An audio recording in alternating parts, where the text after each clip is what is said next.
বলছি, আপনারা যদি দেশের ব্যাপারে চিন্তা না করেন, আপনারা যদি সমাজের ব্যাপারে চিন্তা না করেন, তাহলে কারা চিন্তা করবে?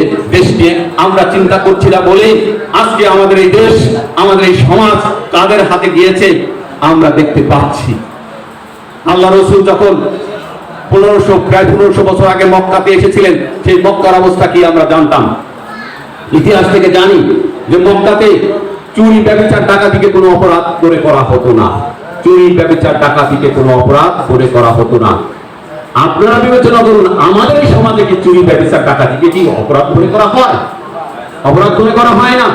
অধিকাংশ ক্ষেত্রেই আমরা দেখতে পাই আমাদের সমাজের যারা ডাকাত, যারা বিভিন্ন ভাবে এদেশের সাধারণ মানুষের সম্পদ লুট করে, এই লুটেরাদেরকেই আমরা ম্যাক্সিমাম সময় রাজনীতি করতে দেখি এবং পরবর্তীতে তারাই রাষ্ট্র ক্ষমতায় যায়।